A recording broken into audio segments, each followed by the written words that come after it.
Levons-nous et remercions ensemble le Seigneur de nous avoir donné le mois d'octobre et pour tout ce que nous avons accompli ce mois d'octobre, commence le frère Théodore ce 19e soir de croisade de prière et de jeûne du ministère.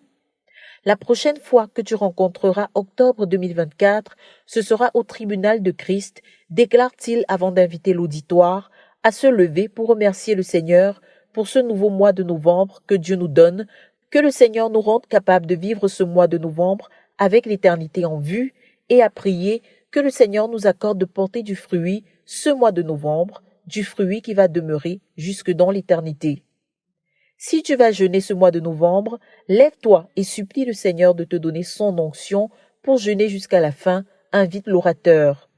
Maintenant, nous allons prier comme des fils de Dieu, poursuit-il, en appelant les frères à prier que pendant ce mois de novembre, Dieu impose sa volonté dans toutes les nations, indépendamment de toute autre volonté. À prier pour écraser toute autre volonté, telle que leur propre volonté et celle de Satan, à écraser les plans des hommes et les plans des nations. Crions, que ta volonté soit faite, ordonne l'orateur. Nous sommes les fils de Dieu, nous sommes tout ce dont Dieu dispose en ce moment sur la terre. L'apôtre Paul et le frère Zach sont déjà partis.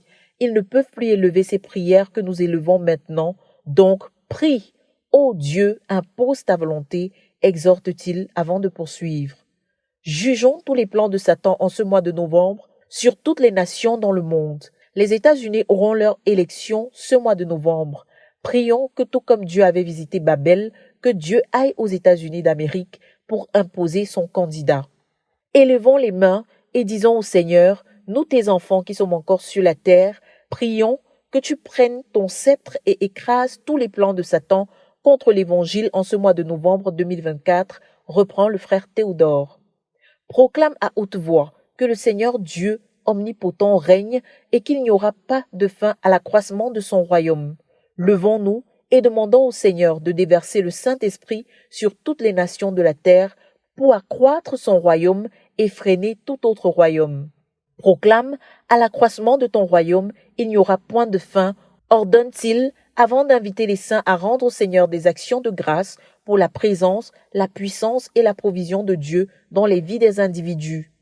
Quelle équipe ou assemblée n'a pas encore envoyé son don à la conquête du monde pour le compte d'octobre 2024, questionne-t-il avant d'appeler à prier que toutes les personnes qui traînent à apporter leurs dons pour la conquête du monde les apportent.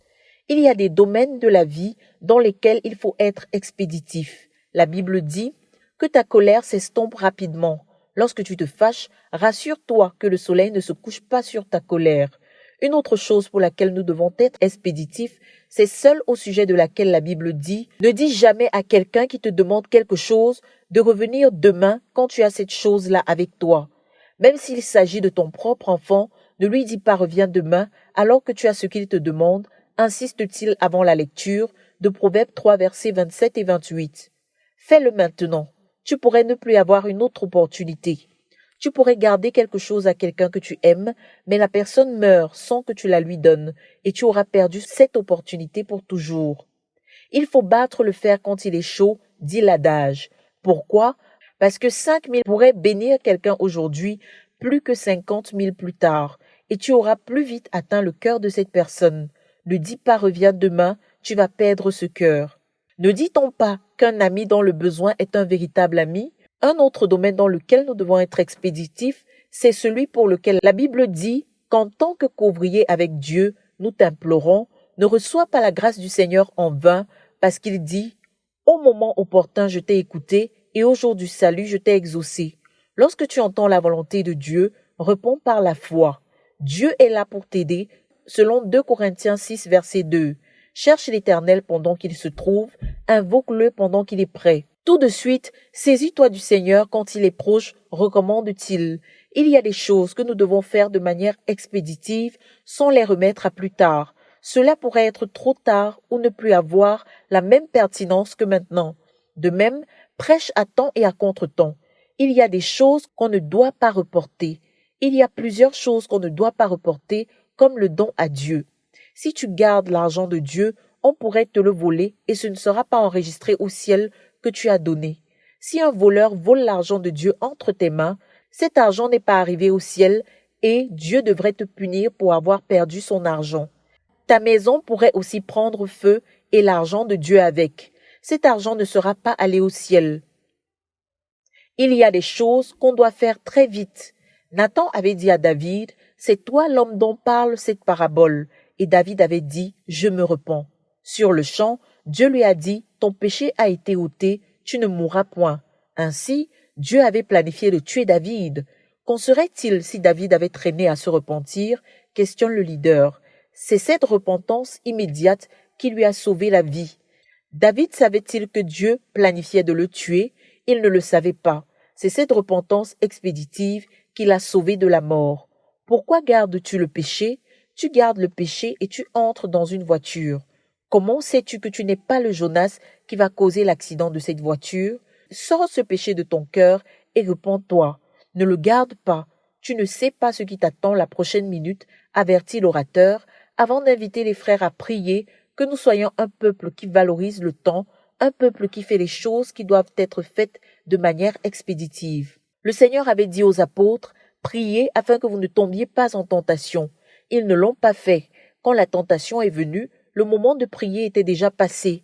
Le moment de prier ne sera pas toujours disponible. Il pourrait être trop tard. De même, donner à Dieu, c'est semer.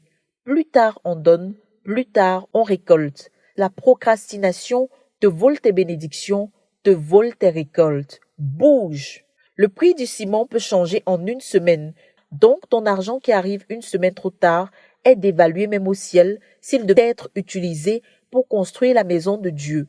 Tu auras ainsi dévalorisé ton argent devant Dieu. Et quand tu dévalorises ce que tu envoies à Dieu, tes 5 000 ont perdu de la valeur aujourd'hui par rapport à celui qui avait donné le même montant que toi la semaine d'avant. Même pour être riche, celui qui gagne en temps a de l'avance. Ne dévalorise pas ton investissement éternel pour de simples choses de ce genre qui rendent la vie et les gens différents, conseille-t-il. Car tu as davantage besoin que ton argent arrive à temps que nous qui le recevons. Message poignant auquel les frères répondent en prière. Que toute la gloire revienne au Seigneur. De Koumé pour la RTVC, Cynthia Siaka.